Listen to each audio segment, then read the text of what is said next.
හරි පුතේ.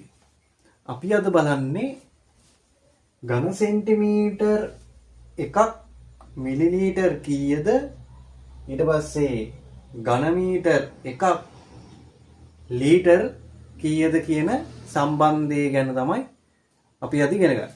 එතකොට දැන් මම පොඩි වැඩක් කියලා දෙනවා මේක මතක තියාගන්න. දැන් මෙතන තියෙන්නේ ඝන සෙන්ටිමීටර් එකක්. ඝන සෙන්ටිමීටර් එකක් කියන්නේ අපි හිතමු සෙන්ටිමීටර් එකක් දිග, සෙන්ටිමීටර් එකක් පළල, සෙන්ටිමීටර් එකක් උස ඝනකයක් සැලකුවොත් අපිට ඒ ඝනකය ඊටාම පොඩි ඝනකයක් තමයි අපිට බලා ගන්න වෙන්නේ.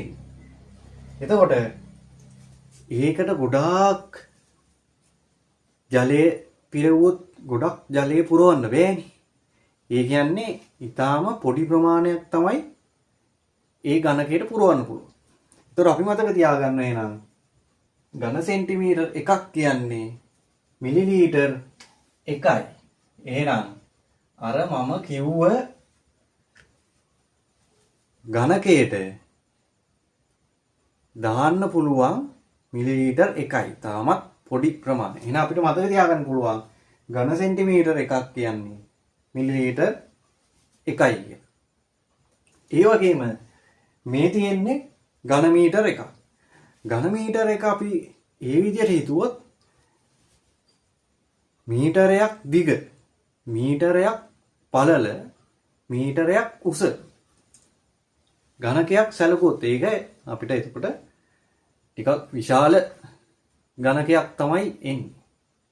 එහෙනම් ඒකට සාමාන්‍යයෙන් ජලය පිරවුවොත් ප්‍රමාණයක් පුරව ගන්න පුළුවන්.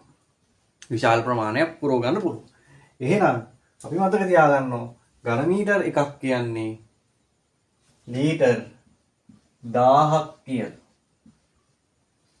ඔන්න ඒ කතන්දර දෙකෙන් මේ සම්බන්ධ දෙක ඉතාමත් ලේසියෙන් මතක තියාගන්න පුළුවන්.